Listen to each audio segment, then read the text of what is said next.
Saudara, Polda NTB menetapkan seorang mahasiswa disabilitas berinisial sebagai tersangka kasus pemerkosaan seorang mahasiswi di Mataram, Nusa Tenggara Barat.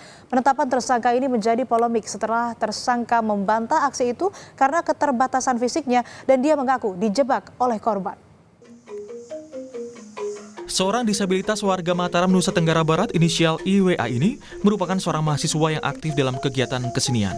Seluruh kegiatan sehari-harinya dilakukan hanya dengan menggunakan kakinya. Tapi IWA kini berurusan dengan hukum setelah dilaporkan dalam kasus dugaan pemerkosaan mahasiswi dan sudah ditetapkan sebagai tersangka. IWA membantah aksinya itu dengan alasan keterbatasan fisiknya. Dia justru menuduh korban memperdaya dirinya saat korban mengajak ke sebuah penginapan.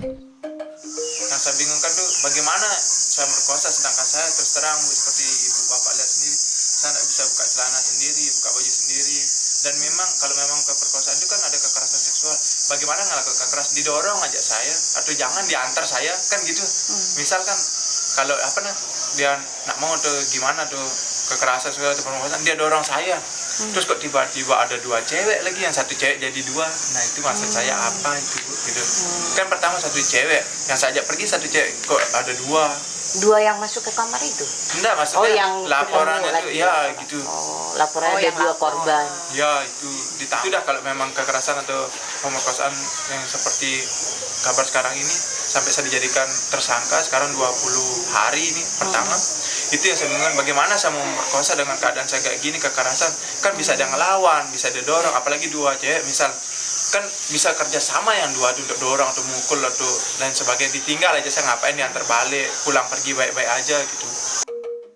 Sementara itu pendamping korban AM menjelaskan tersangka IWA telah memanipulasi korban dan memanfaatkan kondisi korban yang labil karena masalah keluarga.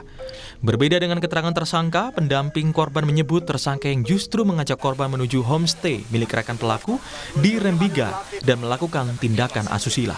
Diperkirakan korban lebih dari satu orang.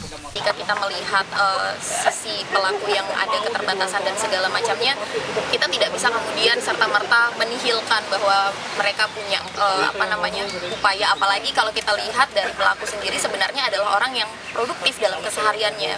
Dia bukan orang yang kemudian benar-benar kesulitan terkapar di kasur dan lain sebagainya. Jadi kalau kita lihat kesehariannya, dia adalah mahasiswa, dia bisa bepergian kuliah, dia bisa bersama teman-teman dan lain sebagainya. Jadi artinya keterbatasannya itu kemudian tidak serta-merta menihilkan peluang itu terjadi gitu. Apalagi dengan yang dia lakukan adalah kan dari ancaman intimidasi verbal gitu ya. Sebelumnya, Kasubdit Renakta Reserse Kriminal Umum Polda NTB AKBP Nimade Pujawati menyebutkan Polda NTB telah menyiapkan tindakan dan perlakuan khusus terhadap tersangka kriminal yang merupakan seorang disabilitas. Kita melakukan tahapan-tahapan dalam penanganan disabilitas tersebut. Kita melibatkan ahli untuk menilai apakah dia cakap untuk mempertanggungjawabkan perbuatannya.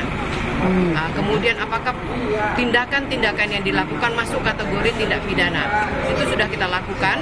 Kita sering kali konsultasi dengan KDD sehingga pada hari Jumat kemarin kita sudah melakukan penetapan tersangka dan rencananya akan dilakukan pemeriksaan tersangka kepada yang bersangkutan. Tersangka IWA saat ini tengah menjalani sebagai tahanan rumah selama 20 hari setelah ditetapkan sebagai tersangka. Dan kasus ini masih diselidiki Polda NTB. Fitri Rahmawati, Kompas TV Mataram, Lombok, Nusa Tenggara Barat.